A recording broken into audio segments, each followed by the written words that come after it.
नमस्कार, आप सबका स्वागत है। आप देख रहे हैं हिंदी दुनिया से। आज की वीडियो का टॉपिक है कि आज तक हिंदी के किन किन साहित्यकारों को ज्ञानपीठ पुरस्कार मिला है। इसी विषय पर चर्चा की जाएगी, तो चलिए शुरू किया जाए। अब तक कुल 10 बार हिंदी के साहित्यकारों को ज्ञानपीठ पुरस्कार से सम्मानित किया जा चुका है। कुल कितनी बार हिंदी के साहित्यकारों को ज्ञानपीठ पुरस्कार से सम्मानित किया गया है? 10 बार सम्मानित किया गया है और 10 बार में हिंदी के कुल 11 साहित्यकारों को ज्ञानपीठ पुरस्कार से सम्मानित किया गया है। सन 2009 में अमरकांत व श्रीलाल शुक्ल को संयुक्त रूप से ज्ञानपीठ पुरस्कार दिया गया था और इस तरह से हिंदी के लिए 10 बार में कुल 11 साहित्यकारों को ज्ञानपीठ पुरस्कार से सम्मानित किया गया है। 1968 में सुमित्रानंद पंत को चिदंबरा के लिए ज्ञानपीठ पुरस्कार दिया गया। सुमित्रानंद पंत को किस वर्ष में ज्ञानपीठ पुरस्कार दिया गया? 1968 में दिया गया। और इनकी किस कृति के लिए दिया गया था? चिदंबरा के लिए दिया गया था। और चिदंबरा की रचना विधा क्या है?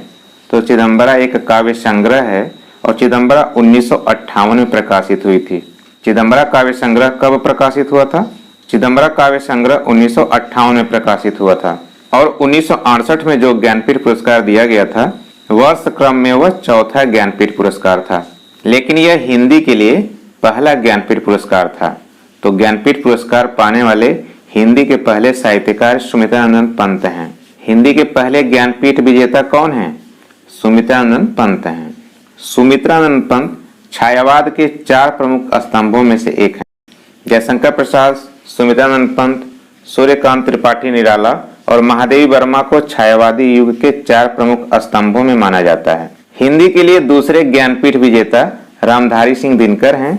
1972 में रामधारी सिंह दिनकर को उर्वशी के लिए ज्ञानपीठ पुरस्कार दिया गया था। उर्वशी एक महाकाव्य है जो 1961 में प्रकाशित हुआ। उर्वशी की रचना विधा क्या है? उर्वशी एक महाकाव्य है। रामधारी सिंह दिनकर को किस वर्ष ज्ञानपीठ पुरस्कार से सम्मानित किया गया? इसका उत्तर है 1972 में और वर्ष क्रम में यह 8वां ज्ञानपीठ पुरस्कार है। उर्वशी रामधारी सिंह दिनकर द्वारा रचित काव्य नाटक है। 1961 ईस्वी में प्रकाशित इस काव्य में दिनकर ने उर्वशी और पुरूरवा के प्राचीन आख्यान को एक नए अर्थ से जोड़ना चाहा है। अन्य रचनाओं से अलग उर्वशी राष्ट्रवाद और वीर रस प्रधान रचना है। यह एक काव्य नाटक या गीत नाट्य है। इसकी रचना विधा में महाकाव्य और गीत नाटक दोनों मिलता है।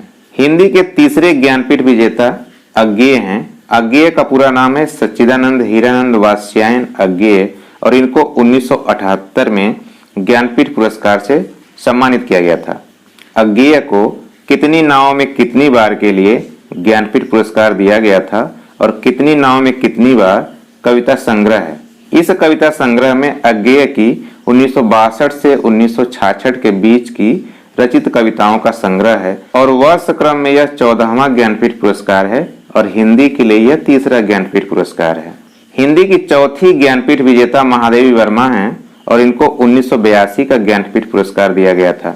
1982 का ज्ञानपीठ पुरस्कार महादेवी वर्मा को यामा के लिए दिया गया। यामा एक काव्य संग्रह है जो 1936 में प्रकाशित हुआ था और 1982 के ज्ञानपीठ पुरस्कार की सबसे बड़ी खास बात यह है कि यह पहली बार हिंदी की किसी महिला साहित्यकार को दिया गया।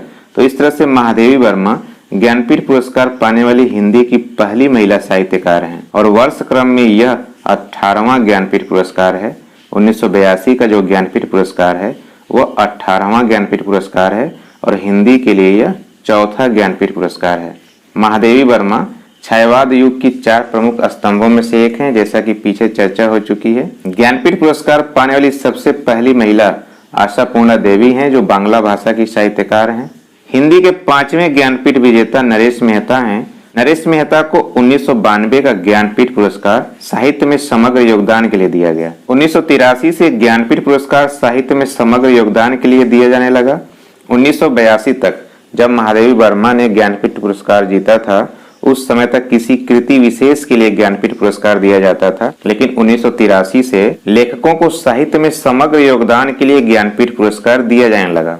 1992 का ज्ञानपीठ पुरस्कार वर्ष क्रम में 28वां ज्ञानपीठ पुरस्कार है और हिंदी का यह 5वां ज्ञानपीठ पुरस्कार है। हिंदी के लिए 6वें ज्ञानपीठ विजेता निर्मल वर्मा है। निर्मल वर्मा को 1999 का ज्ञानपीठ पुरस्कार दिया गया और यह पुरस्कार इनको पंजाबी के लेखक गुरुदयाल सिंह के साथ संयुक्त रूप से दिया गया। निर्मल वर्मा को साहित्य में समग्र योगदान के लिए यह पुरस्कार दिया गया। कुल 5 बार संयुक्त रूप से ज्ञानपीठ पुरस्कार दिया गया है। 1967 में, 1973 में, 1999 में, 2006 में और 2009 में 5 बार यह पुरस्कार दो लोगों को एक साथ दिया गया है, संयुक्त रूप से दिया गया है, जिसमें 2 बार हिंदी के लेखक शामिल हैं। 1999 में निर्मल वर्मा और 2009 में अमरकांत और श्रीलाल शुक्ल। हिंदी के 7वें ज्ञानपीठ विजेता कुंवर नारायण हैं।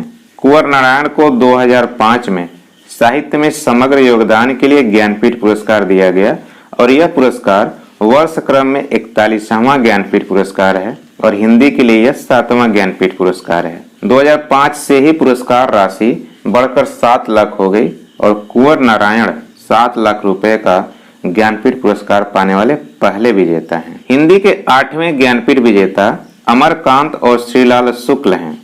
सन 2009 में साहित्य में समग्र योगदान के लिए अमरकांत व श्रीलाल शुक्ल को संयुक्त रूप से ज्ञानपीठ पुरस्कार दिया गया और वर्ष क्रम में यह 45वां ज्ञानपीठ पुरस्कार है और हिंदी के लिए यह 8वां ज्ञानपीठ पुरस्कार है। पहले भी जिक्र हो चुका है कि कुल 5 बार संयुक्त रूप से ज्ञानपीठ पुरस्कार दिया गया है। वर्ष 1967, 1973, 1999, 2006 और 2009 इन 5 वर्षों में यह पुरस्कार 2 लोगों को संयुक्त रूप से दिया गया और संयुक्त रूप से जब पुरस्कार दिया जाता है तो पुरस्कार राशि बराबर बराबर बंट जाती है। हिंदी के 9वें ज्ञानपीठ विजेता केदारनाथ हैं और 2013 में केदारनाथ सिंह को साहित्य में समग्र योगदान के लिए ज्ञानपीठ पुरस्कार दिया गया। केदारनाथ सिंह को कब ज्ञानपीठ पुरस्कार से सम्मानित किया गया? सन 2013 में सम्मानित किया गया और यह वर्ष क्रम में 49वां ज्ञानपीठ पुरस्कार है और हिंदी के लिए यह 9वां ज्ञानपीठ पुरस्कार है। हिंदी की 10वीं ज्ञानपीठ विजेता कृष्णा सोबती हैं। कृष्णा सोबती को 2017 में 2017 में साहित्य में समग्र योगदान के लिए ज्ञानपीठ पुरस्कार दिया गया और यह ज्ञानपीठ पुरस्कार पाने वाली हिंदी की दूसरी महिला हैं।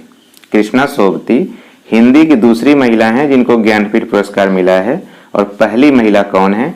पहली महिला महादेवी वर्मा जी हैं जिनको 1982 का ज्ञानपीठ पुरस्कार मिला था। 2017 का ज्ञानपीठ पुरस्कार वर्ष क्रम में 53वां ज्ञानपीठ पुरस्कार है और हिंदी का यह 10वां ज्ञानपीठ पुरस्कार है। 1968 में जब पहली बार हिंदी को ज्ञानपीठ पुरस्कार मिला, उसके 4 साल बाद 1972 में फिर हिंदी को दूसरा ज्ञानपीठ पुरस्कार मिला। 1972 के 6 साल बाद और 1968 के 10 साल बाद 1978 में हिंदी के लिए तीसरा ज्ञानपीठ पुरस्कार मिला और 1978 के 4 साल बाद और 1972 के 10 साल बाद 1982 में हिंदी के लिए चौथा ज्ञानपीठ मिला और 1982 के 10 साल बाद 1992 में हिंदी के लिए 5वां ज्ञानपीठ मिला। 1999 के 6ठे ज्ञानपीठ के 6 साल बाद 2005 में हिंदी के लिए 7वां ज्ञानपीठ मिला। इसके 4 साल बाद और 1999 के 10 साल बाद 2009 में, फिर 4 साल बाद 2013 में और फिर 4 साल बाद 2017 में हिंदी को ज्ञानपीठ पुरस्कार मिला। हिंदी के इन 10 ज्ञानपीठ पुरस्कारों में शुरू के जो 5 पुरस्कार हैं वह सम वर्षों में दिए गए हैं।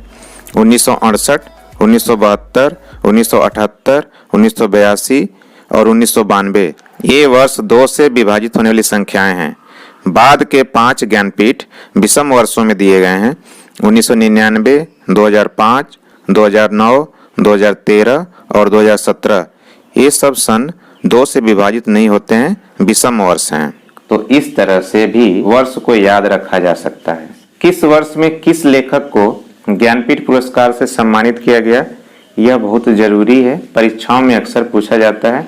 हिंदी के लिए ज्ञानपीठ पुरस्कार सबसे पहले सुमित्रानंदन पंत को मिला। ज्ञानपीठ पुरस्कार जीतने वाली सबसे पहली महिला हिंदी के लिए महादेवी वर्मा है।